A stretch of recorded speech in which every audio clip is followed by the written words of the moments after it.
Neste Bitalk vamos falar com o Sandro Batista, diretor do Founders Institute em Portugal, o maior acelerador de startups do mundo. Mas afinal, o que são startups? Rondas de investimento, empreendedorismo, stock options? Vamos falar disso tudo. Será que tem estofo? Fica com o melhor momento. Várias histórias de grandes investidores, ou melhor, não é grandes investidores, mas investidores de sucesso, que não investiram em alguns desses unicórnios. Ok, então diz-me qual é a percentagem que está nessas condições. Que efetivamente vai dar De startups que vão ter sucesso? Muito sucesso. muito sucesso. É menos de 0,1%. É isso, não chegam.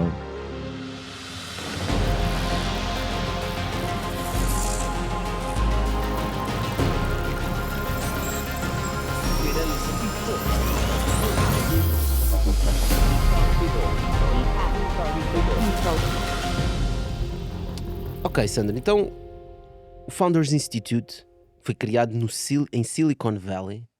É provavelmente o maior acelerador do mundo, não é? Do que eu estive a ver, estão em mais de 80 países. Mas o que raio é um acelerador? É para acelerar o quê? Em que é que consiste? Certo. Sim, é considerado o maior do mundo para early stage. Ou seja, eu tenho uma ideia, quero criar a minha empresa, quero criar o meu negócio. E não é simples, como vocês já passaram por isso, como eu já passei por isso. Eu quando criei a minha primeira empresa, se tivesse tido uma ajuda, tinha sido muito mais simples, porque não tinha batido tantas vezes em tantas paredes. Ou pelo Ah, menos tinhas batido noutras paredes que não, aquelas paredes que normalmente se bate, né? Quando não se tem experiência. Exatamente, porque senão também não era desafiante, não é? É. Também se fosse tudo, se fosse muito simples e se não houvesse obstáculos, também toda a gente criava as suas empresas. Um acelerador é um pouco isso, ou seja, é ajudar quem tem ideias, quem quer criar a sua empresa, a fazê-lo de uma forma mais eficaz, mais rápido, sem ter tantos obstáculos. Uhum. E o Founder Institute é um pouco isso, ou seja, na sua gênese, agora já está um pouco diferente e depois também posso ir um pouco por aí, mas no seu programa Core, que é o acelerador de ideias early stage, o que nós fazemos é, durante um período de tempo, que estamos a falar de 14 semanas, ou seja, cerca de 4 meses, em cada semana focamos num determinado tópico, tendo como objetivo chegar ao final das 14 semanas, e ter o meu negócio, ou seja, lançar a minha empresa. Isso é algo que é mandatório. Como é que nós fazemos isso? Há muitas coisas, e vocês sabem tão bem quanto eu, há vários pontos que um founder tem que se preocupar, que um criador de uma empresa tem que se preocupar, não apenas com a sua ideia. Ideias temos todos no chuveiro, né? Exatamente. Por isso é que às vezes até faço essa brincadeira que é nós somos o Founder Institute e não somos o Idea Institute, Ok. porque e até desafiamos quando ao início os nossos founders a brincarem um bocadinho com as suas ideias, a experimentar outras ideias, ir um bocadinho mais para a direita, um pouco mais para a esquerda, mas nós damos todo o suporte, todas as ferramentas. E não é algo XPTO, ou seja, não é nada muito complexo, é dar as ferramentas que eles necessitam para vingar o seu negócio. Quer dizer, Desde coisas muito simples como eu tenho a minha ideia, então eu preciso de validar a minha ideia. Não preciso de ir para uma plataforma mega gigante. Não, fazemos questionários, perguntamos às pessoas, vemos se a ideia é válida, se não é válida. Falamos com mentores, como no teu caso, já, Uhum. já estiveste lá, Tocha. E em cada sessão, em cada semana, nós trazemos o que nós chamamos de mentores, que são pessoas que têm bastante conhecimento sobre determinado tópico e ajudamos os criadores a fazerem esse caminho. ó E não Sandro, é mas, simples. mas aí repara, eu acho que pode haver um bocado a ideia de que um acelerador destina-se a empresas startups ou para founders que têm ideias muito disruptivas e querem acelerar Para mudar o até mundo. este mundo e mais além, não é? Portanto, naquela loucura de epá, eu vou fazer isto, vou comer tudo à frente e siga. Ou seja, para Facebooks, para Googles, para Exato. Amazon. Epá, na verdade desempenha um papel que é importante, e nós já temos falado bastantes vezes sobre isso, que há muita gente que vai criar empresas, assume responsabilidades, não é? Responsabilidades para si, para a sua família, para outras pessoas com quem contrata, não é? Perante outras famílias, e não tem nenhuma preparação para isso. não é? Ninguém o prepara para isso. Ao contrário de um tipo mete-se na estrada com um carro e tem que ter uma carta de condução, não é? Um gajo mete-se na estrada com não sei quantas famílias a bordo, não é? Com responsabilidades gigantes e não tem uma carta para isso, não tem uma formação, não tem um apoio. E, no fundo, o que faz o Founders Institute, que é apoiar os founders, mas quem diz o founder, os empreendedores, portanto, pessoas que têm ideias de negócio, é no fundo um bocadinho isso, que é dar-lhes um bocado as orientações sobre a melhor forma de criar ou de concretizar a sua ideia, não é? Ou até algumas regras básicas, não é? Que é preciso ter em conta, que é preciso pensar quando estás a criar uma empresa. Não é? Não é só em termos de Certo. responsabilidade, não é? Sim, claro. Mas mesmo questionar sobre a própria ideia, não é? No fundo. Exatamente. Isso é um dos Se- pontos que nós fazemos logo ao início, que Será é que eu vou cometer um erro? Será que isto faz algum sentido, não é? Será que eu posso abordar isto de forma diferente? Ter uma abordagem da ideia não como eu pensei inicialmente, mas de outra forma? E provavelmente há pessoas que entram para um programa desses com uma ideia na cabeça e saem de lá com outra ideia completamente diferente, não é? É, e nós fazemos logo esse desafio ao início, ou seja, a pessoa vem com uma ideia e quer mudar o mundo. Nós no Founder Institute queremos apostar mais em ideias que gerem negócio, que criem impacto a nível mundial. Um, e por vezes isso não é possível. Por exemplo, ainda agora, este fim de semana, estive no Algarve, no Women in Tech Algarve Summit, e estive a dar um pouco de mentoria, a falar um pouco com alguns empreendedores. E alguns deles não têm startup, ou seja, não têm uma empresa que vai escalar globalmente e que vai ter. um, São negócios. E é bom, e é bom, e acontece. Também tenho um negócio, tenho uma pequena um- uma PME e a coisa funciona. Ah, Mas e qual é que é a diferença entre ter um negócio, então, e ter uma startup? Porque nós ouvimos falar nos mídias, startups, e levantou 50 milhões numa ronda de investimento. Ah, se uma empresa que está a começar, que é uma PME, levanta 50 milhões, provavelmente vendeu 100% do capital ou vendeu a empresa, não é? Portanto, sim, os valores são muito altos. Qual é a lógica das startups? a startup é um pouco diferente, ou seja, o objetivo é muito diferente. Agora até está a mudar um bocadinho com o que se está a passar em Silicon Valley e pelo mundo, que é gerar dinheiro, gerar dinheiro, gerar dinheiro. Ou seja, é ir buscar capital, para gerar mais capital, para ir buscar mais. ah, para todos os investidores que apostaram. Que Pá, no apostaram. fundo, isso muitas vezes é uma lógica perversa, do ponto de vista de lógica de negócio, não é? Até porque há alguns projetos que são mesmo, só servem para isso, para levantar capital e nunca levam a lado nenhum. Portanto, acho que é preciso termos todos noção que há projetos e projetos, que há startups e startups, não é? Uhum. Mas no fundo, o que diferencia mesmo é é a aposta que é feita numa expectativa. Ou seja, se tu tens um negócio pequeno, tens uma cafetaria, portanto, sabes, ou as pessoas conseguem facilmente perceber qual é o potencial de retorno que pode ter essa cafetaria.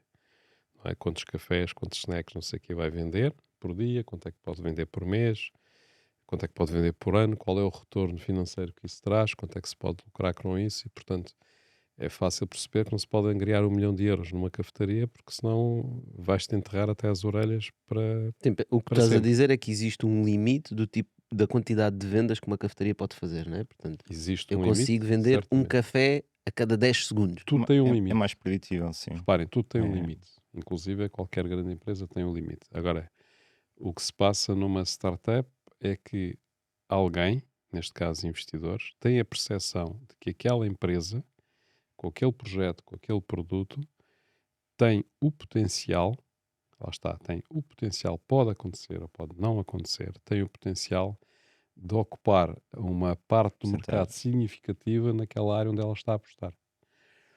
E, portanto, e se conseguir ocupar isso e for rápido a fazê-lo, porque a velocidade aí também conta, se for rápido a fazê-lo, vai ser uma empresa com valor gigante, porque vai faturar muito dinheiro e vai ganhar muito dinheiro. Portanto, os investidores nas startups fazem uma aposta no futuro.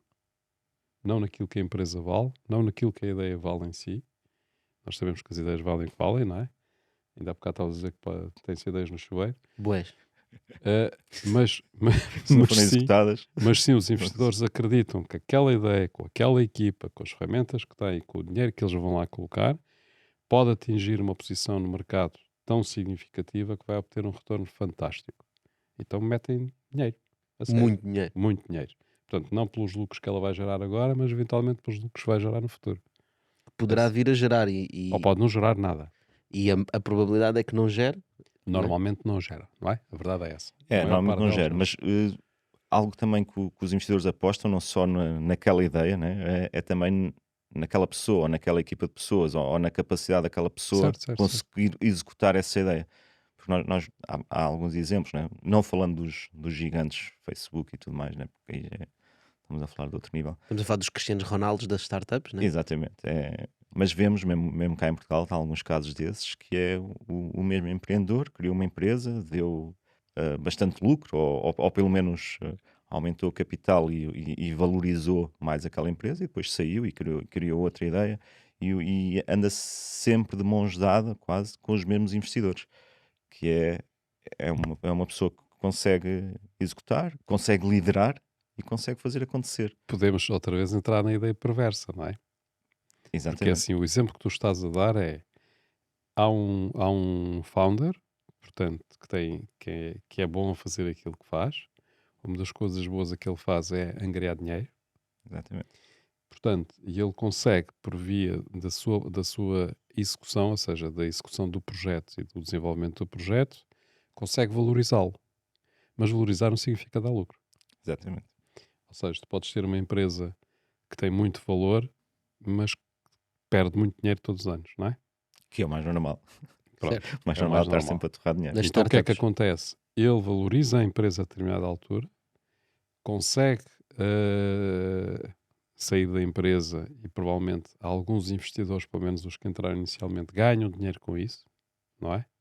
A empresa continua lá, não sabe muito bem e o que é que vai acontecer depois, mas ele já ganhou dinheiro e alguns investidores ganharam dinheiro. E os que ganharam dinheiro estão dispostos a voltar a apostar nele para fazer exatamente a mesma coisa. Ou seja, eles não vão fazer um unicórnio, eles Exatamente. não vão fazer uma grande empresa. Eles estão a ganhar, simplesmente estão a ganhar dinheiro.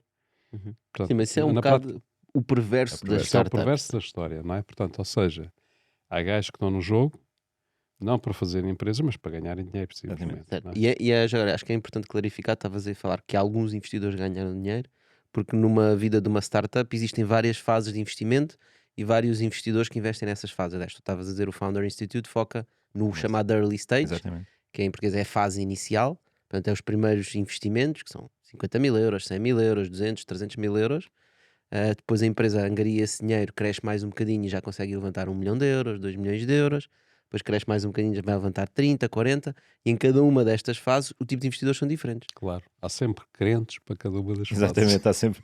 É isso mesmo. E a própria preparação, não é? Ou seja, por exemplo, no Founder Institute, o Founder Institute é mais conhecido pelo seu programa Core, né? Que foi o que começou com a Adele Ressi, que, só uma curiosidade, ele era o colega de quarto do Elon Musk, e criou este programa, e basicamente foi para dar estas ferramentas a quem E precisava agora tem um delas. programa para VCs também, não é? Agora está a Exatamente, fazer ou um Founder seja, Institute, mas para VCs. Para exatamente, ou Venture seja, são Capital. 3 programas. É este que é Early Stage, que o objetivo é criar um negócio, e angariar eu estou a tentar usar ronda palavras inicial. mais. Uma ronda inicial, que geralmente são os anjos, entre 50 a 100 mil euros, algo parecido. Os Mas- anjos são investidores não profissionais, chamemos assim, não É é? os business, chamados business angels. Metem o seu Exatamente. dinheiro e não o dinheiro dos outros, Exatamente, Atenção. exatamente. que é importante. Logo a seguir este programa temos outro, que é mesmo em Silicon Valley, ou remote, ou remoto, se não quisermos deslocarmos até Silicon Valley, que é, aí o objetivo já é um bocadinho outro, que é, são 2 ou 3 meses, e o objetivo aí já é ter uma ronda de financiamento na ordem dos 300, 400 mil euros, ou seja, aí já dá algum, dependendo do tamanho da equipa, mas já dá para alguns meses de queimar dinheiro na startup. Investir dinheiro. Vá. Exatamente. E depois foi criado esse, que é o VC Lab, que por acaso é interessante, que foi a ideia era, ou seja, enquanto o Founder Institute é criar empresas que criem impacto, ou criar impacto na sociedade, aqui a questão do VC Lab é ajudar quem quer ser investidores, business angels ou até alguns mais profissionais, Capital digamos. de risco, não é? Fundos de Ex- capital de risco. Exatamente, a criar o seu fundo com uma tese adequada, sempre muito focada na criação de impacto da sociedade e não focado tanto no dinheiro. E depois também é bastante interessante para as próprias empresas incubadas ou aceleradas pelo Founder Institute, porque há uma troca de mais-valias, ou seja, nós no programa do Founder Institute apresentamos, quando temos o chamado Demo Day, que há noutras aceleradoras, que é quando vamos mostrar, quando os empreendedores vão mostrar a sua ideia, o seu negócio a possíveis investidores. Normalmente ao fim das 14 semanas do programa de aceleração, não é? Exatamente. E ao fim de. Eu não sei se eu De gosto muita pancada. muita pancada, muita pancada. Eu gosto muito de funis, ou seja, entra muita coisa e sai sempre pouca coisa. E eu sou assim desde que, sei lá, um processo de venda, um processo. Se eu quero vender 5, tenho que ter 500 leads, porque é um funil que se vai perdendo aos poucos. E no próprio Founder isso também é assim, ou seja, nós recebemos entre 200 a 300 candidaturas em cada programa, das quais só aceitamos no máximo 30, não aceitamos mais que 30, dos quais só acabam um curso 7 ou 8. No Founders Institute só entram 30 startups por batch, mas aqui no Bitalk queremos que a informação chegue a todo Portugal. Para isso, precisamos da tua ajuda. Que partilhes o episódio, que faças outras pessoas conhecer o Bitalk.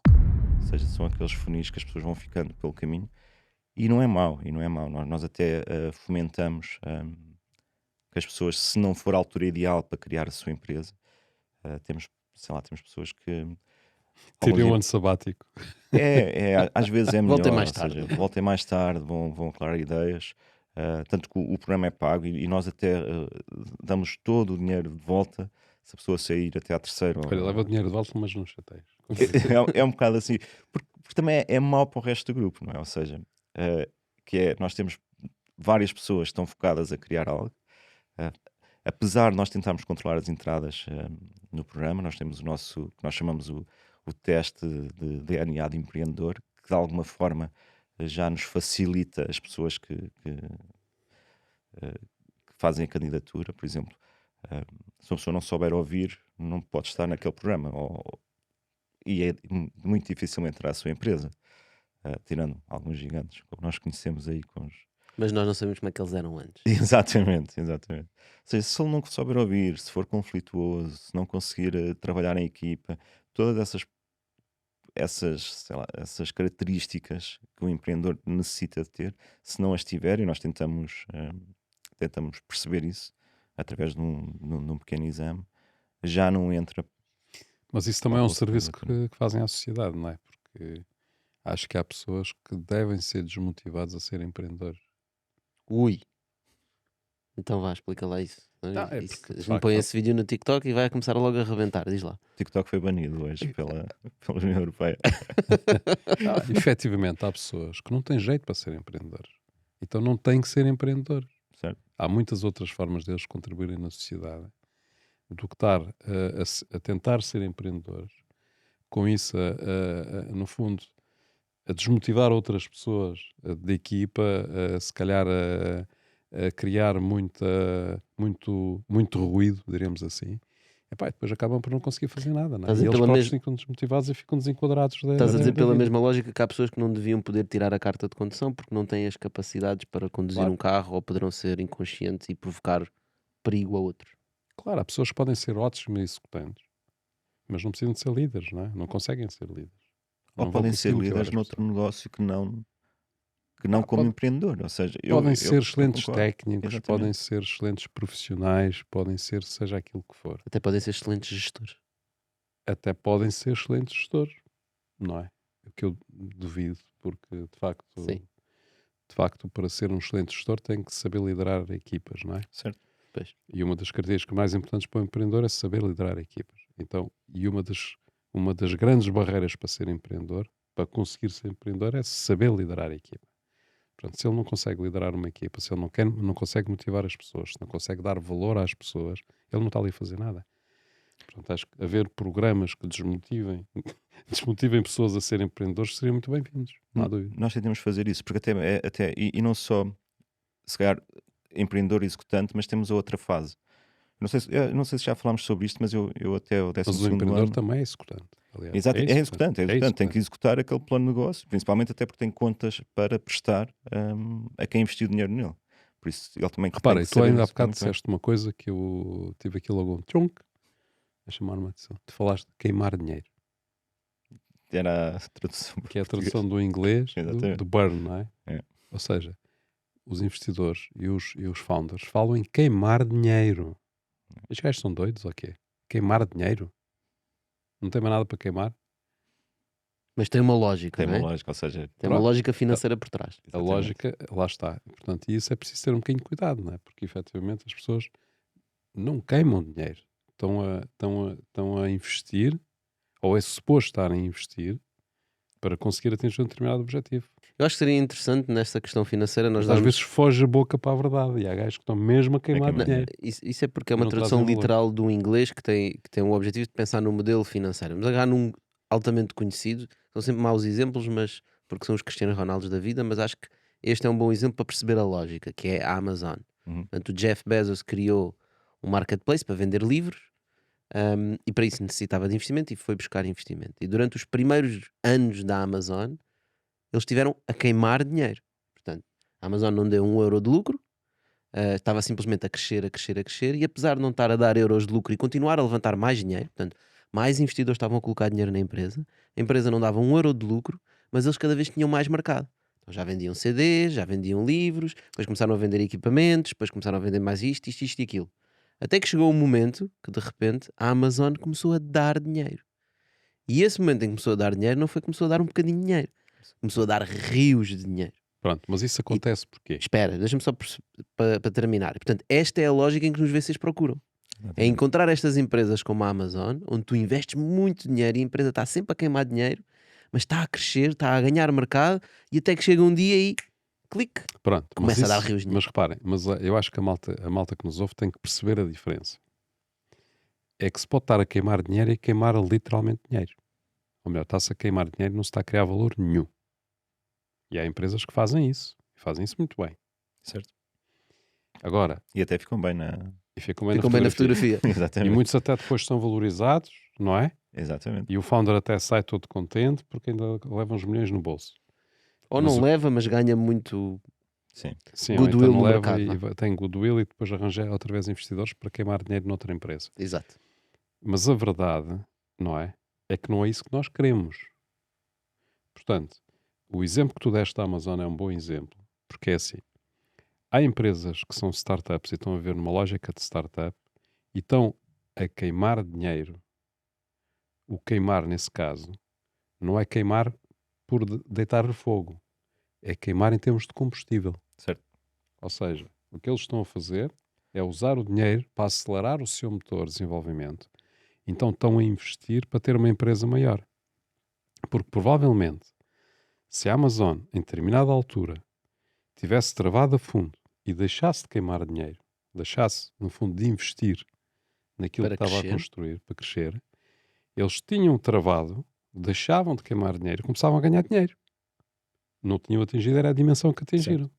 Eles propositadamente estavam a Porque eles usar estavam, o motor de exatamente, combustão eles estavam para crescer. a pôr mais combustível na máquina para que aquilo tornasse cada vez maior. Portanto, se eles pararam, o negócio em si, já a determinada altura, era lucrativo. Simplesmente eles não estavam a retirar esse lucro, eles estavam a reinvestir e para além de reinvestir aquilo que ganhavam, ainda iam buscar mais dinheiro de fora para acelerar. São coisas completamente diferentes. É Não é? certo? Sim. São duas realidades que nós estamos a falar. Numa, tu queimas dinheiro e não tens valor. Noutra coisa, tu estás a queimar dinheiro, mas já não estás a queimar no sentido literal, tu estás a utilizá-lo como combustível para acelerar o teu crescimento e atingir uma determinada dimensão que te permite, sim, então, ter uma posição privilegiada no mercado. A questão é que o marketplace é uma solução simples para qualquer problema. Exatamente. Porque tu dizes, pá, há pessoas que fazem um serviço, há pessoas que consomem um serviço. Há uma Então eu vou necessidade, há estar uma aqui no oferta. meio a juntar todas as pessoas que fazem o serviço com as pessoas que consomem o serviço. Isso é o que as pessoas acham, os empreendedores, que isto é muito simples. Há pessoas que querem comprar, há pessoas que querem vender, e eu meto-me aqui e ganho dinheiro com isto. Exato. Repara, é muito Mas mais depois há a fácil. realidade. Mas depois é É muito muito, complicado fazer é marketplace. muito mais fácil montar um negócio transacional, não é? Em que compras algo e vendes mais caro, do que montares um negócio que cria valor, Certo. não é? Que cria valor intrínseco, produto. Estás a dizer é que o marketplace pode ser simplesmente É transacional, transacional. estás a adicionar uma pessoa no meio que está simplesmente a juntar todo o pacote de oferta com o pacote de procura. Sem dúvida. Sem dúvida. É Eu- comerciante. eu, por É acaso, comércio. em relação aos marketplaces, há uma abordagem que eu tenho visto nos últimos anos, literalmente, que tem a ver com, em vez de olhares para um marketplace, portanto, encontras um mercado que tem um problema. Pessoas querem comprar frigideiras, existem vários fornecedores de frigideiras, existem vários compradores. Em vez de tu tornares um marketplace que junta todos os que querem vender frigideiras, tu crias um serviço que resolve realmente os problemas das pessoas que têm problemas com frigideiras. Né? Não é só comprar a frigideira, não é? Certo. Tu queres ter a certeza que a frigideira é de qualidade, tu precisas deste produto, daquele produto, e tu dás logo um serviço Que é, por exemplo, completo. ir todos os dias à casa do cliente lavar-lhe a frigideira. Por exemplo, é um Só bocado que aí- exagerado, mas Só que aí depois valor há a acrescentado. questão de escalar, não é? Que é Sempre. mais complexo. Eu tive agora no último ano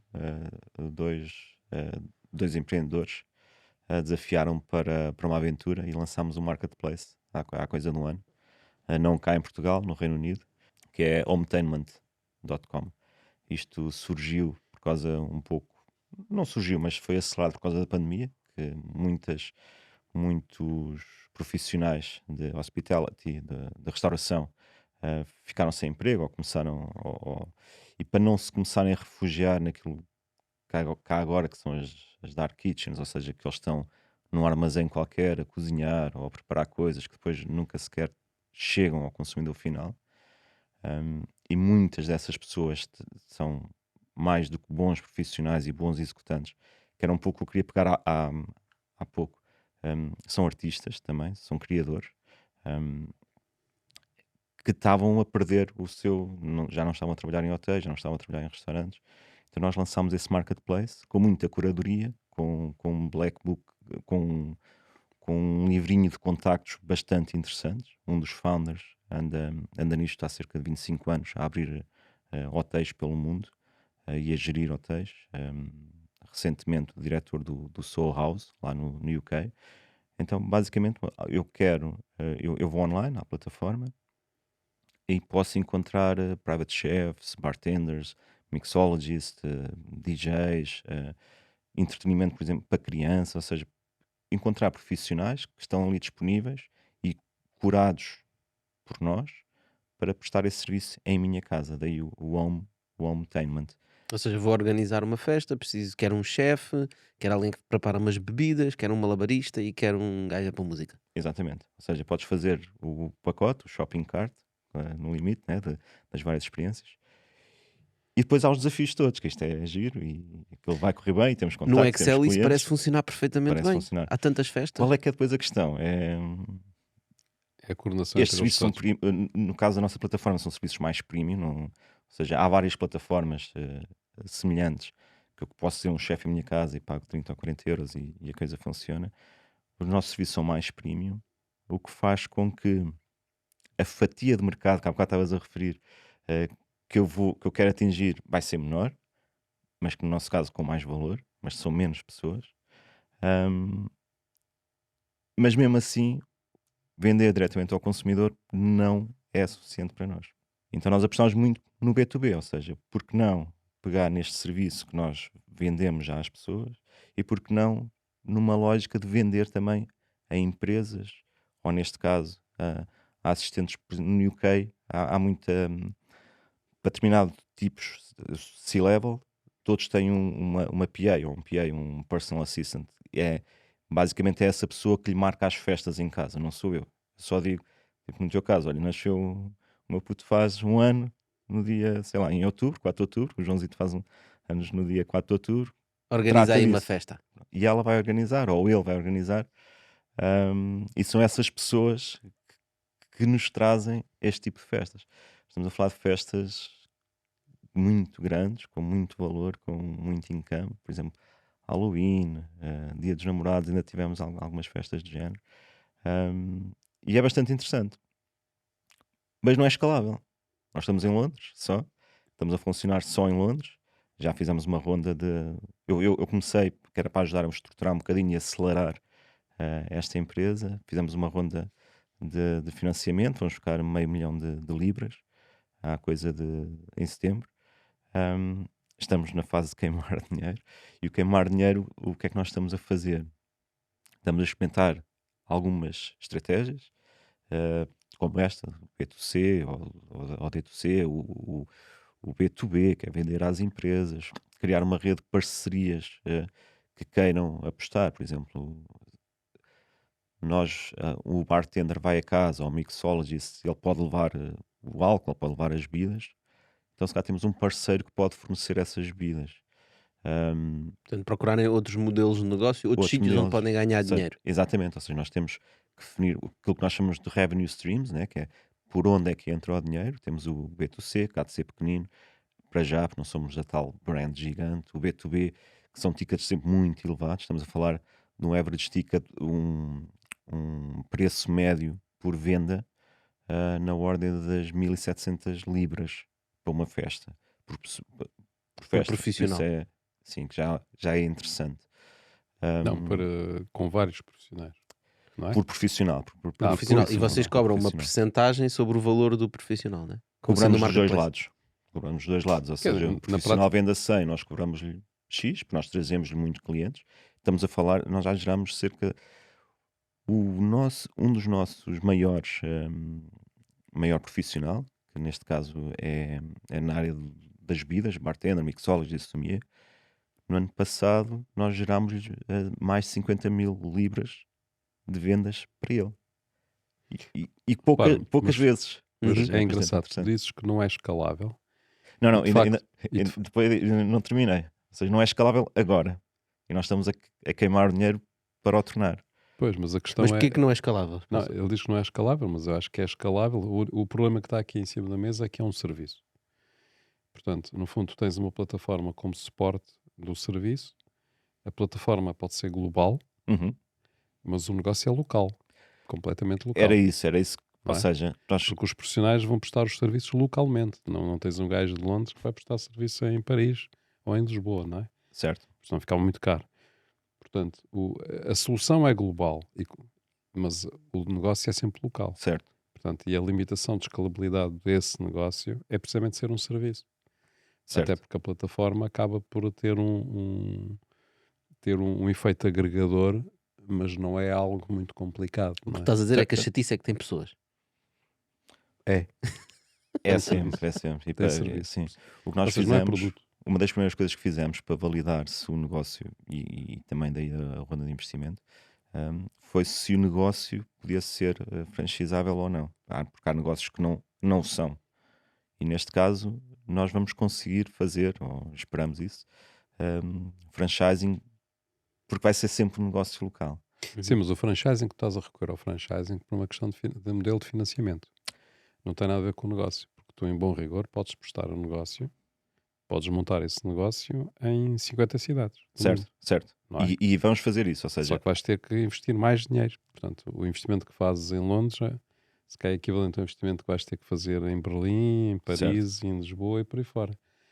Portanto, não vais ganhar economias de escala em termos de investimento. exatamente. Quando tu estás a franchisar, é uma forma de tu reduzires o teu investimento e entregares um modelo a outro. Ou seja, dizer, olha, faz em Paris, pagas-me uma parte e utilizas a minha plataforma porque eu já montei isto. Certo. Não é? E a minha marca. E tudo o etc. resto, e A a minha marca, marca, os conteúdos de por marketing. Pronto, é verdade, é possível, é um modelo, é uma saída, não é? Uma forma de o fazer. Neste momento, nós temos um franchising já vendido para Geneva, para a Suíça.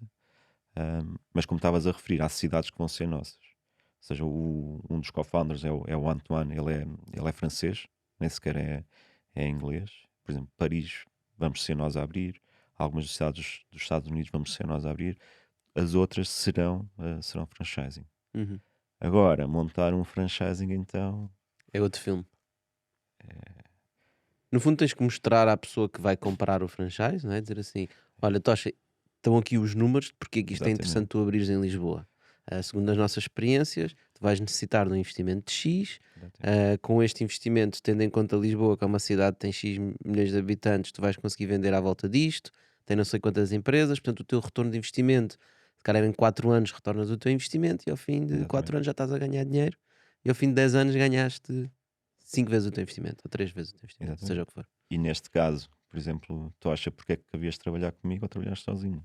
Certo? Porque Podias supostamente tu já me roubar a... vais dar uma Podias... data de coisas Exatamente. que eu não tenho que estar a pensar, ou seja, não tenho que pensar em marca, na plataforma, vocês já têm tudo estruturado e para Nos mim é só agarrar parceiros, nisso e vender. exatamente. Obviamente, o que é que está por trás disto tudo, né? O segredo não há de ser profissionais, há de ser dados. Dados. Mas essa há de ser outra história. Pois. Isso lá está, isso é as abordagens oblíquas de vários projetos, não é? Que às vezes parece que estão focadas numa coisa, num serviço, num produto, mas na verdade o objetivo deles é crescer este serviço e produto para conseguirem obter outra coisa qualquer. E muitas vezes os dados é isso. Exatamente. Temos o exemplo do Google, não é? O Da Google Uber, dá um né? serviço grátis, Exatamente. o Facebook dá um serviço grátis, o Twitter dá um Facebook grátis, QB. Portanto, existe uma data de plataformas que dão serviços grátis, porque quando é grátis, costumam dizer é porque o produto és tu, né? Exatamente. Se é grátis, o produto és Grátis tu. é só o queijo Na ratoeira? na ratoeira. Exato, grátis é o queijo da ratoeira. Isso é muito bom. Mas isso é muito interessante, essa questão dos dados e do Facebook e do Google, porque a verdade é, se tu perguntares a alguém, ok, então o Google diz, eu não vou usar os teus dados, mas tu tens que pagar sempre que fazes um search. Certo. As pessoas pagavam. Né? Porque se tu fores ver a quantidade de pesquisas no Google que uma pessoa faz em média, aquilo é uma loucura. Se tu Sim, pagasses é gigante. 10 cêntimos ou 1 euro por cada pesquisa, ficava-te muito mais caro do que dares os dados. Será que nós estávamos dispostos a fazer isso? E não só isso, né? Ou seja, nós temos o Gmail. Eu sou daquelas pessoas que não organizo a minha caixa de correio. Eu, a primeira empresa onde estive, eles usavam o Outlook ou assim uma coisa que era o Exchange, ou assim uma coisa que era. E tinham por pastinhas Meter tudo nas e pastas. Sim. nomes, e A e B, e não sei o quê. E eu também o fazia porque não conseguia encontrar as coisas. E depois aparece-me o Gmail, em que eu meto tudo num saco. Tenho 2 ou 3 tags, tipo pessoal ou assim qualquer coisa, mas tipo arrumo tudo, arquivo tudo e pesquiso. E aquilo funciona. Exato. E, e eu não me importei de pagar por esse serviço. Ou seja, eu fui dos primeiros clientes a pagar pelo Gmail e ainda hoje o faço e nunca tive daqueles discos Hoje tens que fazer de mesmo, depois backup. todos pagam. Não, o Gmail pessoal ainda é grátis. Mas mesmo que tu pagasses para não ficarem com os teus dados, tu ias pagar, mas não sabias se eles iam ficar com os teus dados ou não. Está bem, estou a criar uma situação hipotética em que saberias, né? Outra vez, Eu TikTok desconfio que banido. ficavam na mesma. Exato. Mas voltando aqui um bocadinho à lógica das startups e à questão das ideias, como é que um founder pode saber se tem uma ideia que é um negócio ou se tem uma ideia que é uma startup? Ou seja, hoje em dia existem. Porque eu acho que, na minha opinião, existem várias categorias de startup. Né? Existem as startups que vão ser as Amazones e os Facebooks da vida. E depois existem as startups que vão ser uma ferramentazinha, uma coisa simples, não é? Que eu utilizo e que estou disposto a pagar por isso e pode ter milhões de utilizadores em todo o mundo. Né? Imaginamos que eu faço uma aplicação para controlar o tempo de cozedura de um bife. Né? Todos os nossos exemplos é com frigideira. Posso ter um negócio, posso precisar de capital para iniciar esse negócio, né? Preciso de 300 mil euros só para conseguir fazer a aplicação e começar a adquirir clientes. E posso ter 1 milhão de clientes, né? E se Podes. cada um deles me tiver a pagar 10 euros, estou a faturar bem mensalmente e no final do ano consigo ter lucro. Mas nunca vou ser uma Amazon, não é? Certo. E portanto não faz sentido eu para esta startup ir levantar 20, 30, 40, 50 milhões de euros. Não é? Porque nunca vais dar o retorno Nunca vou ao conseguir investidor. dar o retorno ao investidor. Ou seja, parece que existem vários níveis de startups e depois existem níveis que são negócios, nem sequer são startups. Mas muitas vezes os fundadores não têm noção do potencial do seu projeto. Portanto, e acham que todos os projetos têm um potencial gigantesco, o que não é verdade. Não é? São muito poucos os projetos que têm um potencial gigantesco, muito poucos. Mas como é que uma pessoa que analisa isso? Epá, vamos lá ver, ele pode ter a sorte de apanhar um investidor que não sabe também onde é que está a investir. E muitos investidores não sabem o que é que estão a fazer, de facto, não é? Porque senão, se ele analisar minimamente qual é o potencial daquela ideia, daquele projeto, o que é que ele vai gerar em termos de cash flow, em termos de retorno, em termos de lucro, daqui a 3 anos, daqui a 5 anos, não é? Se ele analisar a sério, se calhar chega à conclusão que não vai investir nada naquilo. Ou que tem a investir é um centésimo daquilo que o fundador está a propor que ele invista. Porque, de facto, a maior parte dos projetos são eventualmente negócios, se resultarem. Se não resultarem, nem negócios são. Uhum. São vibes, Sim. não é? E é muito difícil de adivinhar, não é? Porque nem todos. Há algumas histórias, e pegando outra vez nos gigantes, né? Há várias histórias de grandes investidores, ou melhor, não é grandes investidores, mas investidores de sucesso, que não investiram em alguns desses unicórnios, quando lhe foi apresentada a ideia. Olha, eu tenho aqui o próximo Facebook ou parecido, queres investir em mim? E era alguém que já tinha investido e ele não viu, não reconheceu que aquilo seria um negócio gigante. Ou seja, Pá, esse é um argumento um bocadinho perverso, porque na prática qualquer um pode argumentar isso. Estou a dizer, certo? olha, eu tenho aqui um projeto, tu não estás a investir, não estás a ver, não é? Tu não estás a ver, não acreditas. Mas vais ver, isto vai ser uma Exatamente. coisa, isto vai ser um Google. Epá, de facto já houve investidores que vieram dizer que recusaram investimento na Google, não é? Certo. Mas porquê? Porque naquela altura eles não imaginavam que era o que é que era possível fazer com motor de pesquisa. Certo. Sim. Ainda, Não havia motores de por acaso pesquisa. ainda hoje de manhã estava a ouvir um podcast com o Bill Gurley, que é um dos partners da Benchmark, que é um grande fundo de capital de risco em Silicon Valley, que investiram no Twitter, acho que no Instagram, pá, assim, em grandes empresas, na Uber. E ele recusou a Google, e era exatamente esse o tema que ele estava a falar. Estava a falar com o Tim Ferriss, Uhum. duas pessoas que vale a pena ouvir, para quem estiver a ouvir. E ele estava a dizer: epá, na altura em que o Google veio ter connosco, a avaliação acho que eram 100 milhões de euros. Portanto, a avaliação da empresa eram 100 milhões de euros. Eles Já faturam eram 100 agora por milhões de segundo. euros. Já eram 100 milhões de euros. Que é uma avaliação brutal, não é? É uma avaliação brutal. Mas pronto, na altura em Silicon Valley estava tudo muito coisa. E ele explica: pá, na altura havia o Yahoo e havia mais uns quantos motores de Altavista, pesquisa. Ele diz mesmo: o Yahoo já tinha estado a $80 a ação e estava naquele momento em $10. Ou seja, tinha perdido uma data de cota de mercado no mercado público. Todos os outros motores de pesquisa estavam com dificuldades. Pá, e vêm estes dois gajos, que são dois PhDs, na verdade, eles são dois académicos, dois teóricos académicos, a dizer que vão fazer um motor de pesquisa que vai dominar o mundo, isto vai ser brutal. Ele disse: pá, estes gajos são malucos, eu não vou investir nestes gajos. E não investiu, né? Mas acho que o exemplo do Sander é um bocado na lógica de, quando tu perguntas, mas isto vai ser uma startup, isto pode ser uma startup, isto tem potencial ou não?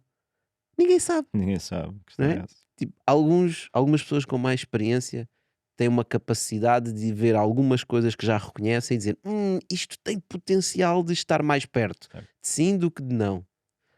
Ou tem potencial de acreditar um bocadinho mais ou não, mas nunca ninguém sabe. Ok, então diz-me qual é a percentagem que está nessas condições. Que efetivamente vai dar De startups que vão ter sucesso, Muito sucesso. muito sucesso. é menos de 0,1%. É isso, não chega a um. Não chega Ou a 1%. seja, 1 em 1000. E acho que estamos a ser simpáticos. Se estás a falar em coisas do tamanho da Google e etc., pá, Sim, Não, basta menos ver. que o isso. tamanho desse não é 1 em 1000, é muito. Isso não existe. Isso é. Num bilhão, se calhar, ou num milhão. Exatamente. Portanto, mas uma com algum sucesso interessante, em que dá retorno aos investidores, é 1 em 1000. Sim. Talvez, sim. Portanto, qual é o potencial de um investidor quando está a olhar para startups que lhe aparecem à frente, dizer assim: eu estou perante uma startup de 1 em 1000. Certo. Hã? Qual é o número que tens no bolso? É testar muito, não é? É testar muito. A probabilidade é muito baixa. Portanto, o investidor que tenha os miolos no sítio vai olhar para uma startup e vai dizer isso. Isso não vai ser um grande negócio. Isso vai ser, eventualmente, um negóciozinho que não é mau. E eu acho que é até importante nós passarmos um bocadinho só pelos economics, né? Que é, nós imaginamos uma empresa que vai levantar dinheiro, vai levantar uma ronda de investimento a capital de risco e diz: eu preciso de 1 milhão de euros e vou dar 10% da minha empresa. Isso significa que o investidor vai colocar 1 milhão de euros numa empresa criada, vamos imaginar, por dois fundadores, cada um tem 50% de equity. O investidor vai pôr lá 1 milhão de euros, vai ficar com 10%. Portanto, vai acabar a empresa com 1 milhão de euros na conta. O investidor com 10% de equity e cada um dos founders com 45%. E o Não é investidor bem com um menos de milhão. 1 milhão na conta dele. E o investidor com menos de 1 milhão na conta Não dele. é bem 1 milhão, porque depois fica aí pelo meio a pagar aos advogados, a pagar não sei o Certo. quê. Mas pronto, imaginemos só para o exemplo Sim, que é 1 vai ser milhão. mais simples. E que a empresa não vai fazer mais rondas de investimento e vai crescer o negócio. Como investidor, o que eu tenho que olhar é, eu para retornar o meu investimento, Eu para recuperar o para meu recuperar milhão o meu milhão, com ganho, com ganho, não, só recuperar o meu só dinheiro, recuperar. esta empresa vai ter que faturar 10 milhões de euros, mas não é faturar, é lucrar Lucrar. 10 milhões de euros. Ou seja, tem que faturar, imaginemos que tem uma margem de 50% e consegue libertar 50%, que era uma loucura, tem que faturar 20 milhões de euros para estes 10 milhões de euros serem libertados Isso é pelos no caso sócios. da empresa não pagar impostos. Exato. Sim. Mas aí, Ok. sim. Pronto, já estou a aumentar. Tenho que faturar 50 milhões de euros, né? Só para eu recuperar o meu dinheiro. Ou seja, a lógica Mas- tem que fazer muito dinheiro. Mais ou menos, não é? Porque, ou seja, nesse caso é a empresa faturar para eu tirar dividendos, que é o normal dos negócios, PMEs e tudo mais. Agora, se a empresa for vendida ou adquirida, Voltamos à lógica da especulação. da especulação, Pronto, que mas é isso- quase como todos os investimentos, não é? Quando estamos a falar Isso é a lógica em da empresas, em especulação. moedas, em fundos, em... Ok. Vamos à vendida. E A empresa tem depois que há ser aquela vendida em coisa- 10 milhões de euros só para eu recuperar o meu investimento. Exatamente. Agora imagina que tu investes, não sei, em 10 empresas por mês, partindo do pressuposto que 9 Tu já te estás a rir. Tu já te estás a rir. Exatamente. Partindo do pressuposto em que vais perder dinheiro em 9, aquela não te pode render só 1 milhão. Tem que te render 10 para Uhum. compensar aquilo que tu perdeste. Certo. Por isso, para fazeres algum dinheiro e conseguires comer, né? Porque os investidores também comem, nomeadamente bifes da Bitoques. frigideira, bitoques, tens de ter lucro, né? Ou seja, não é. Às vezes falamos que é muito fácil buscar dinheiro aos investidores que têm muito dinheiro, não sei, eles também comem, né? Eles também precisam de comer, precisam de investir. Olha, e nós vamos já descobrir como é que os investidores comem e vamos Uhum. desembrulhar exatamente como é que eles comem, que é de uma forma muito interessante que os venture capitals comem. Mas antes disso, vamos nós comer aqui à nossa frigideira. Boa. Eu te vou pedir para escolheres aqui um dos nossos ingredientes.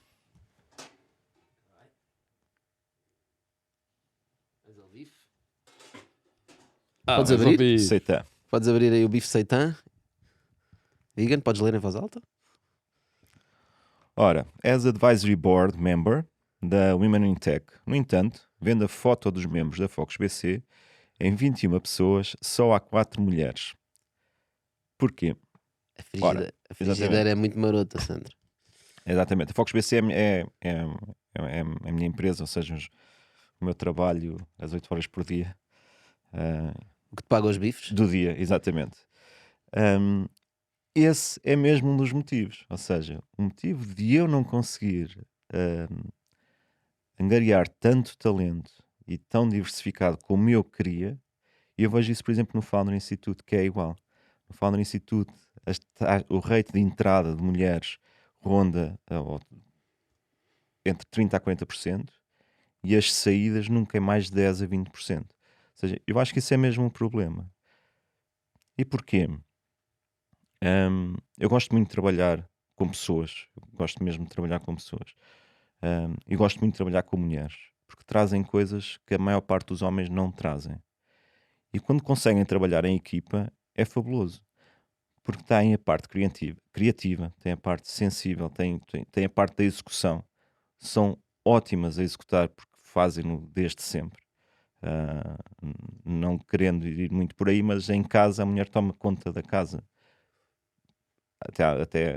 Historicamente, historicamente, ou seja, sabem gerir, sabem comprar as mercearias para durar todo o mês, ou seja, que o homem tipicamente não faz isso, tem outras skills. E quando misturamos o Tem homem a e skill de mulher... ficar no sofá a ver o jogo de futebol. Exatamente. Sim, já agora Focus BC, o BC é de Benfica campeão, né? Ok, Não óbvio, podia deixar de óbvio. ser. Há quem diga que é business consulting, mas não. E é mesmo um bocado por causa disso, ou seja, eu estou no advisory board da Women in Tech, ainda agora temos o tal evento no Algarve, para motivar mais mulheres e homens também, mas mais mulheres, a criarem as suas empresas, a fazerem reskilling de carreiras, a apostarem um pouco mais na tecnologia. No futuro, tudo não vai ser tecnológico, mas tudo vai ter uma base tecnológica, todos os negócios, todas as ideias. Há bocado estavas a falar do chat GPT, estamos a falar... Tudo é tecnologia que está por trás e conseguir dar um meu contributo a esta comunidade e a transformar algumas pessoas, mulheres, e trazê-las para o mundo da tecnologia, é fantástico. Gostaria de fazer o mesmo também e quero fazer o mesmo na empresa. Yeah. Mas não Faz é todo o assim tão sentido. simples. E fica aqui também o nosso apelo para mais mulheres virem para a tecnologia, que faz Mesmo. falta. Os E é homens super têm importante. saudades. Muito bem, Sandra, olha, muito obrigado. Pá, nós vamos continuar agora no vídeo no YouTube, Spotify, plataformas digitais, mas vamos despedir aqui. Voltamos no próximo episódio. Sandra, mais uma vez, muito obrigado. Obrigado, Sandro. Obrigado a todos. Obrigado. Dano. Pois é, então continuando aqui na nossa Extended Version, agora nós já temos vídeo no Spotify, para quem quiser nos ver no Spotify. Normalmente o Spotify era só áudio, lá está. Pois, As já empresas a crescer diversificaram. para os domínios dos outros. Eu acho que eles perceberam que estavam a perder alguma audiência para pessoas que queriam ver os podcasts, né? Sim, sobretudo o pessoal do Bitalk. pá, Especialmente do estava sempre a Bitalk, sim, protestar. claramente. Essa foi a E motivação do Spotify. pressionaram o Spotify a grande. Mas é engraçado ver porque há muitas pessoas que viam podcasts no YouTube, né? E o Spotify agora adiciona o vídeo, Exatamente. né? E tu podes ver o vídeo no Spotify. Pronto, nós também já podes ver o vídeo no Spotify e no YouTube. E aqui, voltando então ao tema que nós íamos falar há pouco, tem a ver com os VCs também precisam de comer. Exatamente. E a verdade é que eles comem bem, não Exatamente. é? Portanto, numa lógica de venture capital e de fundos de investimento, existem duas formas como as pessoas que estão a gerir os fundos ganham dinheiro. Uma é chamada as management fees, outras é o chamado carry. Portanto, em que a management fee é essencialmente uma percentagem do valor angariado.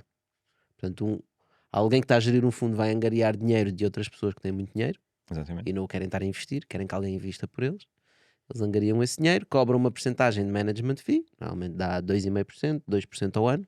Ou, traduzido em português, uma taxa de gestão. Taxa de gestão. Ok, uma taxa de administrativa gestão, clássica. Uma uma taxinha. taxa administrativa. Portanto, imaginemos alguém que levanta um fundo de capital de risco de 100 milhões de euros, todos os anos vai cobrar 2 milhões de euros de taxa de gestão administrativa.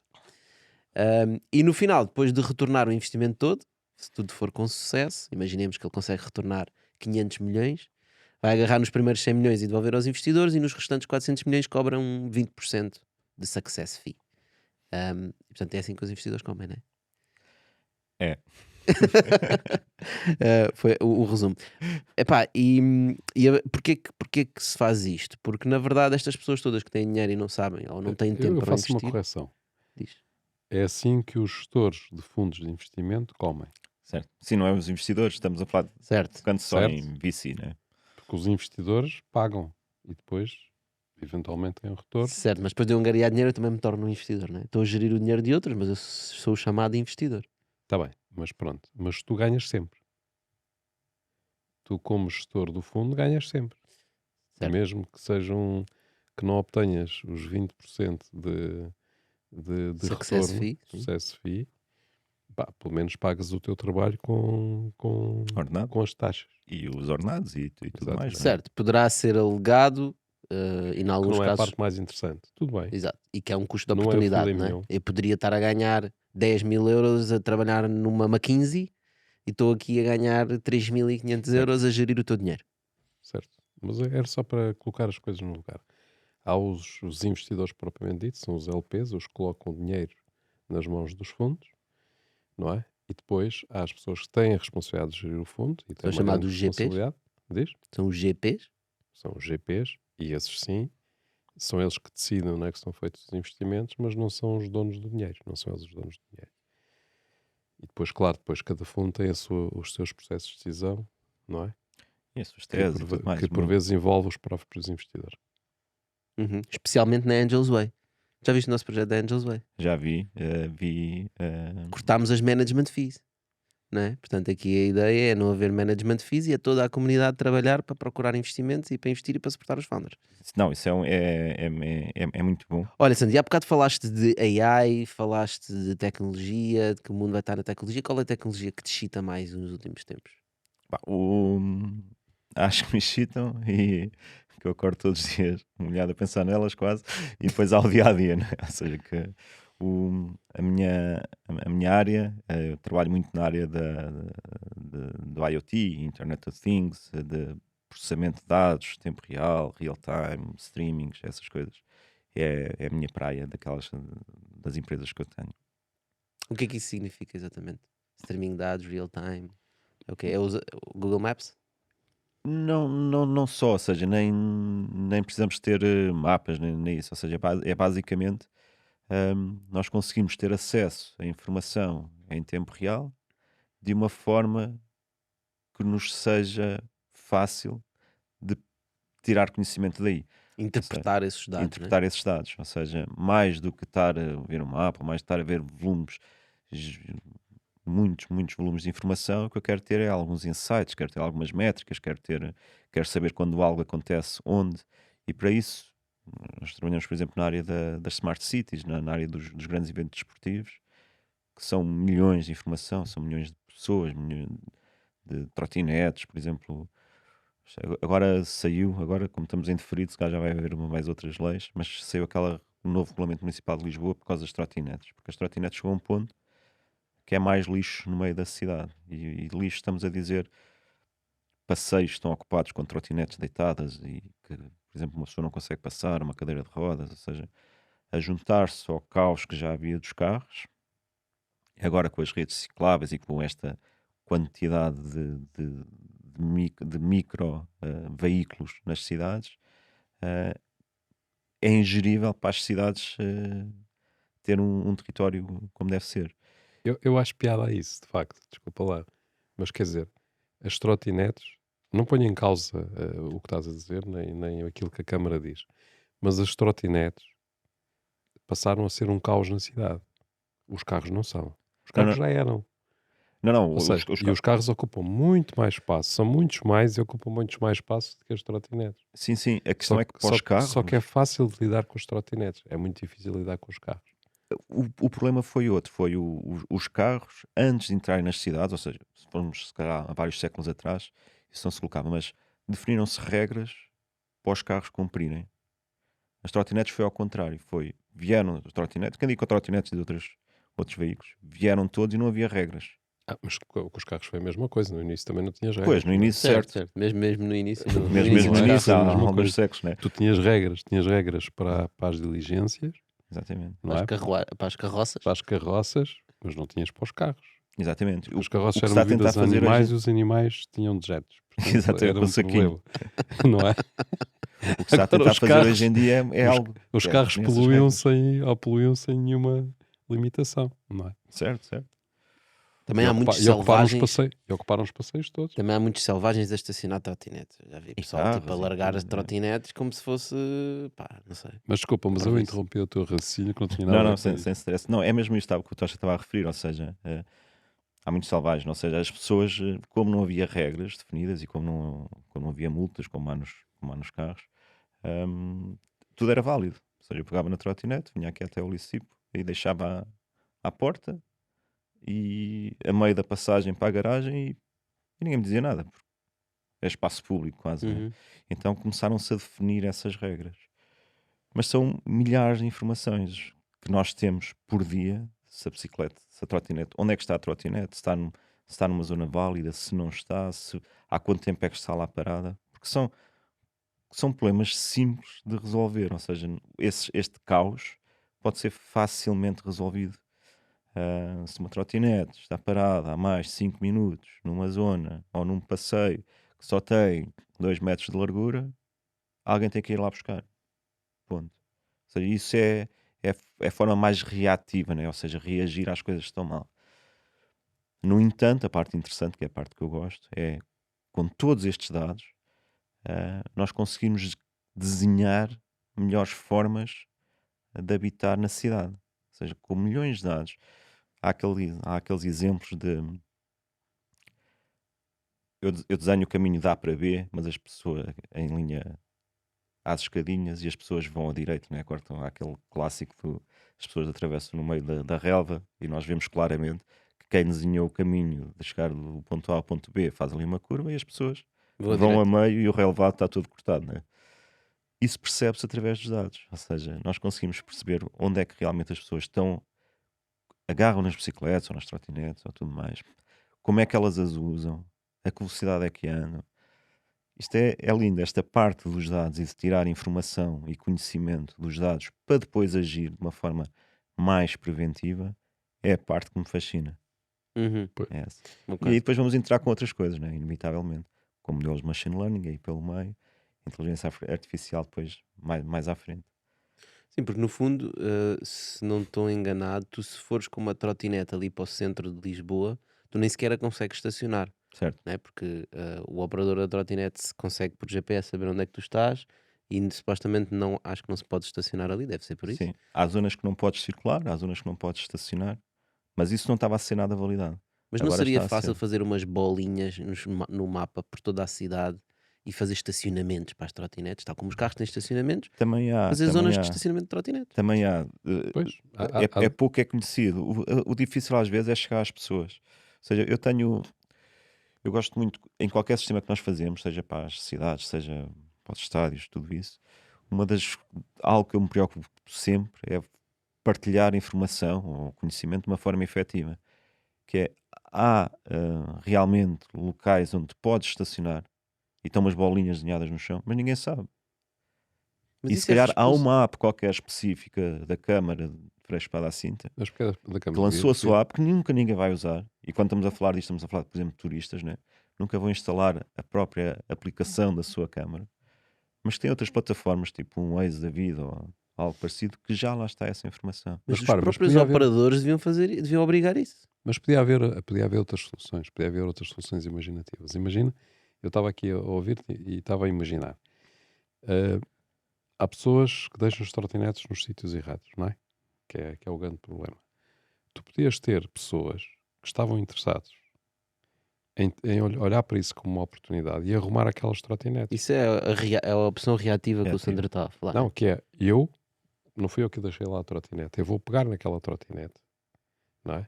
E arrumá-la. E vou arrumá-la, vou levá-la para um sítio, porque eu sou utilizador de trotinetes normal. Portanto, eu ao fazer isso vou ganhar um bónus não sei quantos, e por ter deslocado aquela trotinete a 500 metros, eu vou ganhar 5 km de trotinete de borla, Isso é a lógica dos copos de plástico nos festivais de verão. não é? Que é andar a pegar Não, os copos de plástico eu dos se- outros eu para se- ganhar uma cerveja. escuta, tu Ao assim fim de mil. ganhas um conjunto de pessoas na cidade, não é? Os operadores de trotinetes já não têm aquele custo de ir lá buscar e levar e não sei o quê. Ganhas um conjunto de varredores voluntários na cidade que vão arrumar as trotinetes Certo. porque têm interesse nisso. Porque vão ter interesse nisso. E é uma limpeza incrível. E como tu já sabes quem eles são, sempre que há uma trotinete fora do lugar, vais ver que é o gajo mais próximo e diz: Olha, queres resolver aquele problema que está ali? E ele vai lá e resolve. Ou não pode e vai para o outro. Uhum.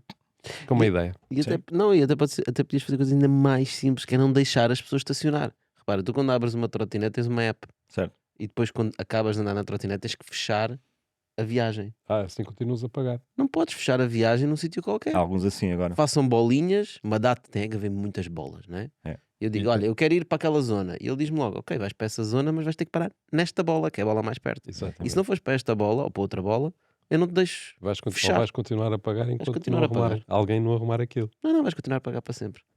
É. Assim vais arrumar de certeza. São as chamadas docas virtuais.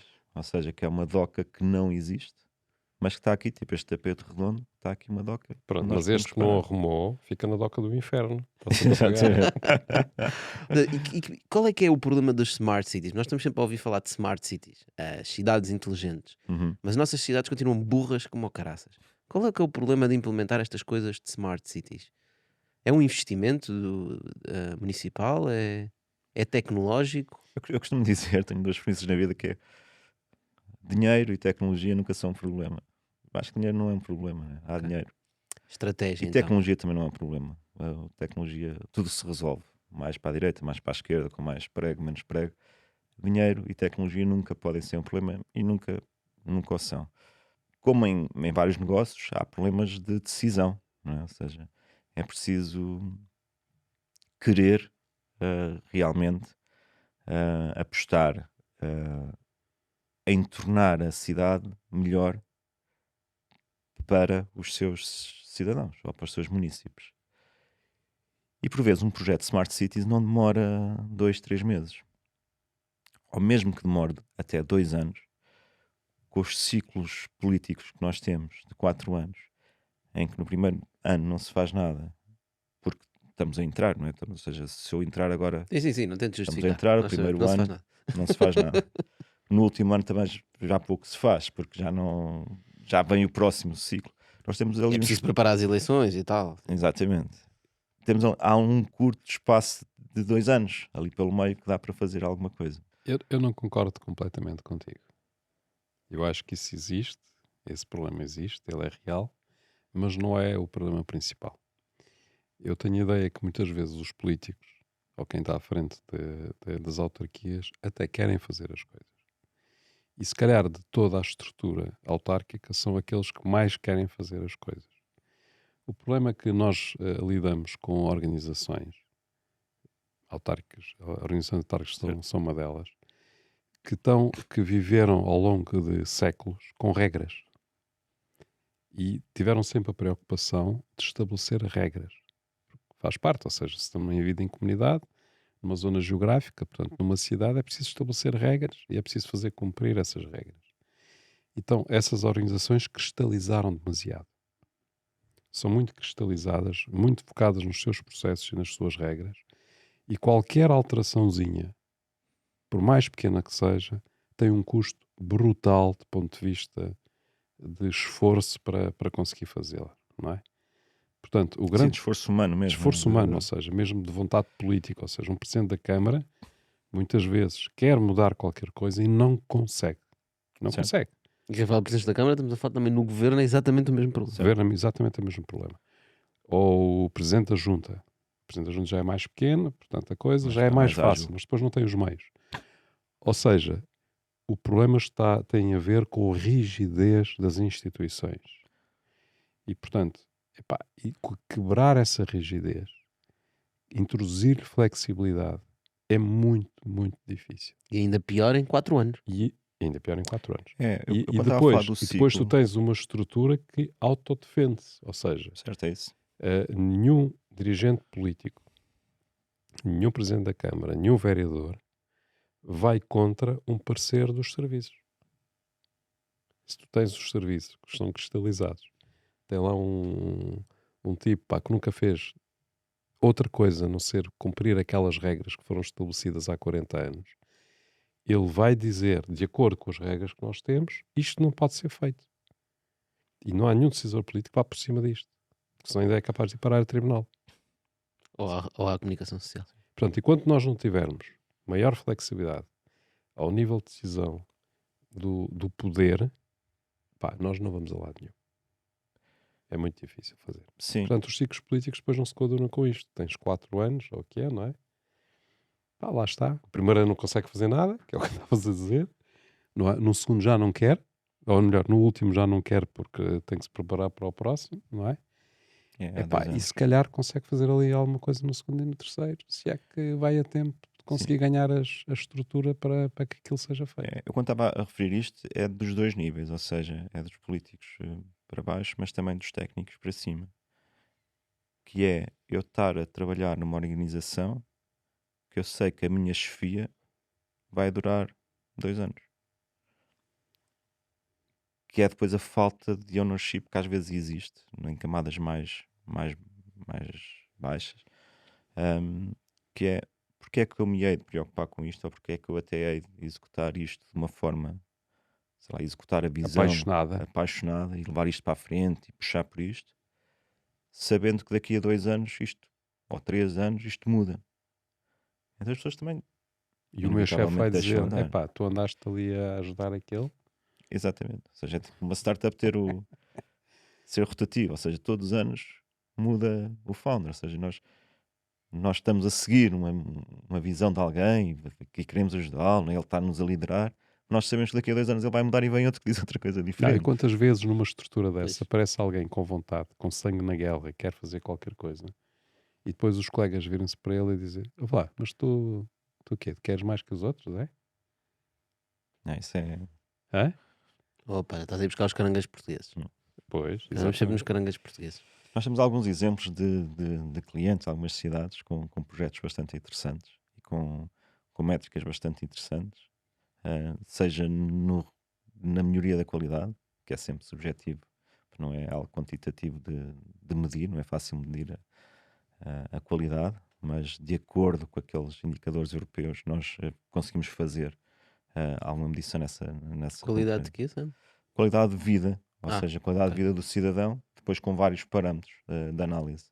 Se há menos poluição, ou seja, depois dentro Também tem a ver com infraestruturas, não é? sim, o acesso, Jardins. Acesso a exatamente, serviços. exatamente, o acesso, tudo mais. E temos Paz em família, não? e temos depois também a parte mais quantitativa, mais económica, mais financeira, mais dinheiro, euros, que é, por exemplo, esta questão dos parques de estacionamento, a questão o- das taxas, o que é que se cobra, o que é que não se cobra. Imaginem, por exemplo, problemas de licenciamento, né? As esplanadas que não pagam o que deviam pagar, mas que nós supostamente quando lá vamos tomar o café pagamos ao dono do negócio para cobrar essas taxas, que depois muitas vezes nem sequer são descontadas, mas depois eles não pagam à autarquia e a autarquia não pode melhorar aquele espaço. Ou seja, há vários pormenores, como a Smart City, ou seja, a Smart City não é só sensorizar e meter câmaras de videovigilância e esse Não tipo é de só, mas coisa. também. É também, e essa parte é o simples, essa parte é tecnologia, basta haver dinheiro, mete-se tecnologia, por exemplo, temos projetos de regra inteligente, por exemplo, ahm, Rega inteligente. a regra inteligente, por exemplo, imagina, ou Está a até a chover e não é limpeza, preciso regar a relva. E Exa- genial esta ideia. exatamente, não, mas É, é é mesmo, muito é smart. mesmo, mas isso, estás a ver, mas isso é uma coisa tão simples e que muito poucas autarquias usam. Mas olha, mas achas Que é que Tão uma. se fácil. está a chover, para que é que eu vou gastar água? E ainda há outra a seguir, Eu que tenho é isso no meu sistema de rega em casa, meu. agora imagina lavar estradas, ou lavar as ruas, ou varrer as ruas. Se está a chover, tu não vais varrer aquela rua, não é? Certo? Ou seja, vais aproveitar a água da chuva, vais te preocupar com o quê? Não vais varrer, vais te preocupar com as As sarjetas, sarjetas. se estão entupidas ou se não estão. Ou seja, há estes pequenos mecanismos que realmente podem tornar uma cidade mais inteligente, mais. Pois é isso que eu estava a pensar. Como é que smart solutions, como é que soluções inteligentes transformam em smart cities, em cidades inteligentes? Porque também há muita gente que pensa que mete uma data de tecnologia na cidade e ela torna-se inteligente. Ela continua burra como era. É preciso Exatamente, saber usar os dados. exatamente. Pois. Há aquelas Lembras coisas quando nós básicas, estivemos na Coreia, os gajos tinham sensores nos caixotes do lixo na rua. de enchimento, Uhum. Mas não é aqueles caixotes de lixo grandes, é aqueles pequeninos onde, papeleiras. yeah, onde metes os papéis. Eles tinham sensores para saber quando é que o caixote está cheio ou não. Certo. E que é um problema também. E aí há vários tipos de sensores. Uma loucura. O cheio é o quê? Está pesado? Imagina que mete lá uma. E mesmo nos outros contentores Um grandes, jornal machucado. Exatamente. Nós fizemos um Enche projeto logo. giro. Nós trabalhamos com cidades e trabalhamos com resorts também. Porque um resort basicamente é uma mini cidade. Porque tem os serviços todos lá. Nós trabalhamos, por exemplo, lá embaixo com o Valde Lobo. Uhum. Com a Infralobo, ou seja, a empresa que gera as infraestruturas de Valde Lobo, é um dos nossos clientes e que tem estas soluções de gestão, seja de lixo, seja de regra, seja de luz, eficiência energética, todas essas questões. E eles conseguem alterar o tempo? Quase. Aquilo também estava sempre com o tempo ali. Mas, por exemplo, esse é um Estás a caso, dizer é que são mini cidades, né? são mini-cidades e que o cidadão é mais exigente porque é o cliente. Está a pagar. Quer dizer, Exatamente. estamos sempre a pagar, mas pronto. Ou seja, essas questões da eficiência do lixo. Nós tivemos este projeto foi interessante, que foi, tu hoje em dia quase podes comprar, vais ao AliExpress e compras o sensor Do que tu quiseres, do que tu né? quiseres. Então nós estamos a trabalhar com contentores e que metemos lá uns sensores que media a profundidade até abaixo. Então aquilo estava a dar sempre cheio, então eram uns tipos que metiam aquelas caixas tipo IKEA, né? De papelão, o contentor está todo vazio, mas como tinha ali uma caixa em pé, o sensor dizia isto está cheio e tinha que lá ir buscar cheio, e afinal não há nada, é um bocado de papelão que está a dizer que está cheio. Outras coisas é o peso, né? Então, nesta parte das tecnologias que nós fazemos é misturar vários sensores e daí o conhecimento que geramos com os dados, vários sensores para tentar aferir melhores resultados.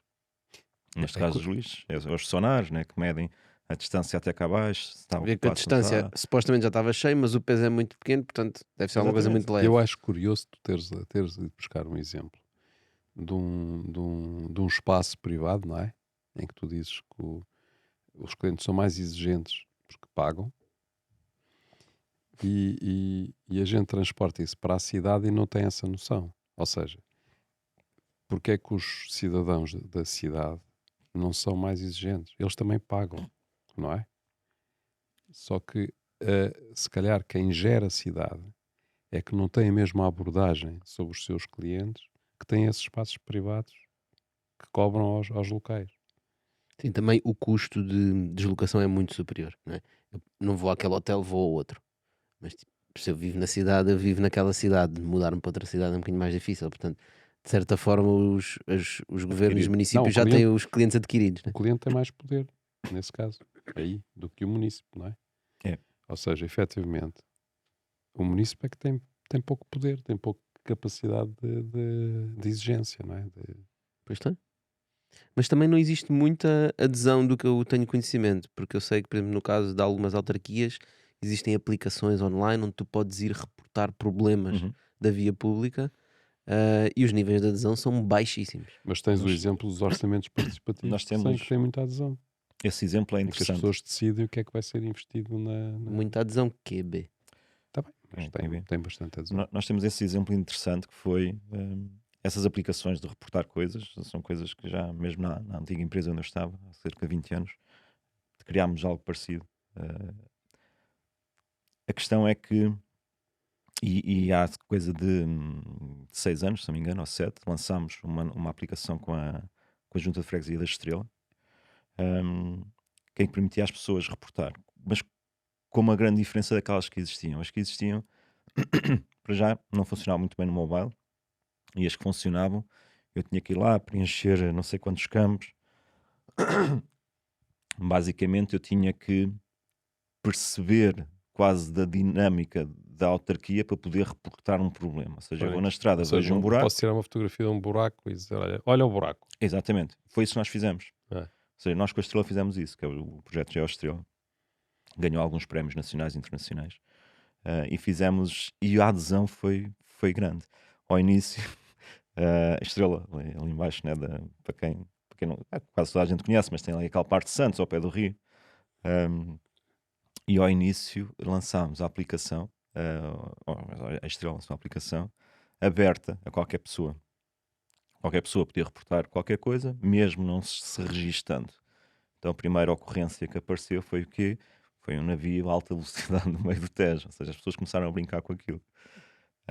Depois começou a ser bloqueado o acesso. Ou seja, quem quer mesmo reportar... Pá, hoje em dia, aquilo são milhares de ocorrências que as pessoas reportam. Houve um caso interessante, que foi que aquilo começou a ter um pico. Porque isto das aplicações é giro, mas tem que se mudar a orgânica da autarquia para tratar disto, não é? Claro. Se eu agora Processos. só envio uma fotografia de um buraco na calçada, e sei qual é que é a calçada, porque estou a tirá-la aqui, alguém internamente vai ter que fazer quase pivô, né? Vai ter que distribuir o jogo internamente, vai ter que dizer, olha, isto é um problema relacionado com calçadas, que é com aquela equipa que vai resolvê-lo para a semana. Essa parte orgânica numa câmara nem sempre é fácil de alterar, que era o que estavas a referir há bocado. Não é simples, porque é preciso mesmo uma mudança de mentalidade, é preciso agilizar o jogo. Ali no caso da Estrela, as pessoas começaram a reportar e houve um pico que era muitos reportes de ocorrências todos os dias, mas todos os dias de uma mesma pessoa, 4 ou 5 vezes. Pá, o presidente achou aquilo um bocado estranho e tentou perceber quem é que era essa pessoa e falar com essa pessoa. Então aquilo era uma pessoa que morava lá na Junta de Freguesia da Estrela, na zona da Estrela, reformado, que todos os dias saía de manhã, ia passear, porque aquilo é uma zona muito, muito interessante, ela ia passear, depois aos restaurantes. Então, ele queria contribuir para a sociedade, e o que ele fazia era sair de manhã, levantava-se, ia passear, levava o telemóvel, conforme já ia todos os dias, mas quase naquela ótica de ir arrumar as trotinetes. Ele saía de manhã, Um passeava, caçador de olha, problemas. está aqui este problema, está aqui este. Então, a própria Junta de Freguesia contratou a seguir para ele trabalhar como fiscal quase do território, para andar sempre a fazer esse trabalho no dia a dia. Lá Mas está. é aquela ótica quase do cuidador Estás a ver? da cidade. Junta startup. Estás a ver? A tua ideia não é nada inovadora. Exatamente. Já Junta existia essa startup. ideia. Ótimo. Eu estava a imaginar que esse tipo de reportes tem a adesão de determinadas pessoas. Ou seja, deve haver um núcleo de pessoas que são eles que usam normalmente aquele tipo de aplicação. Porque É São uma, os coisa, heavy é uma users. coisa como o Waze, não é? Ou seja, eu vou no Waze e eu reportar que passei por um carro Parado parado na ou por um berma. animal morto na berma da estrada, já não vai beneficiar a mim, não é? Uhum. Eu já Certo. passei, ou dizer que está aqui polícia, vai beneficiar outro qualquer, mas eu conto que os outros que passaram antes de mim também que me ajudem, né? E é a ótica da comunidade da Waze daí É. o Waze ser tão popular, né? Essencialmente o Waze é popular, que é para a gente saber quando é que está a polícia, né? Exatamente. E onde, Onde é que há e onde é que operações estão os estão? radares? E onde é que estão os radares, exatamente. Mas sim, é super interessante essa questão do data e da comunidade, e acho que o Waze é um excelente É. exemplo de. E é bastante utilizado em Portugal, mais do que em outros países. E acho que também tem um bocado de ver, não falando só mal dos portugueses, nós também temos muito essa questão do give e de ajudar os outros. E é raro eu estar na estrada e passar por um carro parado numa berma que não tenha esteja acabado de parar e não esteja marcado no Waze. O que é Tens a incrível. parte, nós tivemos um projeto interessante com a Câmara de Lisboa, que foi, eles também queriam lançar há uma coisa que são os condicionamentos de tráfego, que é, quero fazer uma filmagem, ou quero fazer umas mudanças de casa, quero bloquear, vou ter que bloquear um bocado a cidade, né? Um lugar de estacionamento, ou então estão obras, tipo na Rua da Prata, né? Estão obras e aquele tráfego ali está condicionado. E há um departamento da Câmara que faz isso, que é o departamento de mobilidade, e tem uma página, ou tinha uma página na internet com uma lista das coisas que estão cortadas. Então, se tu quisesses saber diariamente o que Que é é um que estava disparate cortado, total. já não é assim. Então, o que nós conseguimos O fazer, disparate é, eu vou à lista ver, olha, hoje vou sair de casa. Deixa-me ir à lista da Câmara, ver o exatamente, que é que está cortado, onde é que há obras. ninguém faz isso. O que nós fizemos, nós na Fox somos parceiros Google empresarial para o mercado IMEA, Europa, Médio Oriente e África. E temos uma parceria muito próxima da Google, próxima da Waze, para quem não sabe. Sim, o Também Google é assim comprou a muito Waze. próxima, exatamente. Então, o que nós tentamos fazer é, acho que já referi isto há pouco, mas é partilhar e dar informação das pessoas a consigam consumir. Pá, então, se calhar criar um PDF, ou criar, mesmo que fosse uma nova aplicação, para o cidadão normal, né? Eu antes morava ali no Arieiro e a Fox é em Telheiras. Pá, eu queria ser, e passava ali pelo campo pequeno para levar o meu filho à escola. Pá, eu quero sair de casa de manhã, quero abrir o Waze ou o Google, que é o que eu uso, e quero perceber Qual é o caminho que eu tenho qual que é que é o fazer? caminho. É só isso, né? Que acho que é o comum dos mortais faz. Então o que nós fizemos, algo muito simples, porque tecnologia não é um problema, foi integrar esta informação com o Waze, de uma forma simples. Bidirecional, ou seja, o Waze neste momento dá à Câmara de Lisboa informação de 2 em 2 minutos, ou quase tempo real, do que é que se está a passar na cidade.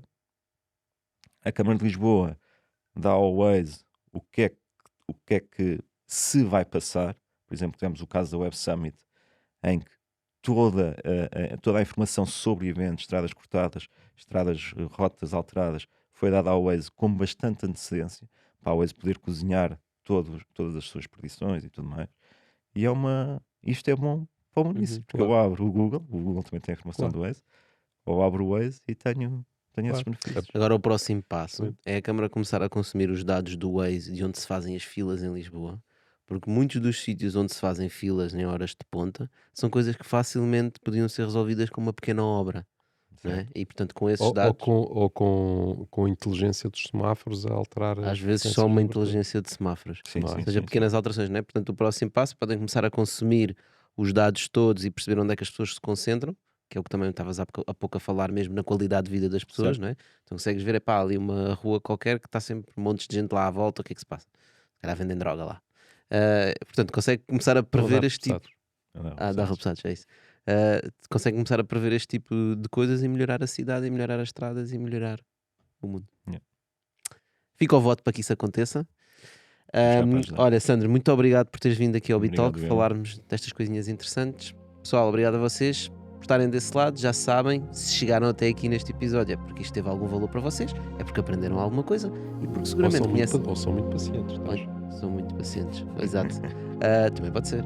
Mas se são pacientes e conseguiram aturar-nos no background, seguramente vocês conhecem alguém a quem isto também possa ser útil. Portanto, partilhem com eles, deixem o Bitalk voar com o nosso Big Data por todas as mentes dos portugueses, para que possamos inspirar as pessoas a fazer coisas e a irem e a seguirem a vida e a fazer muito melhor.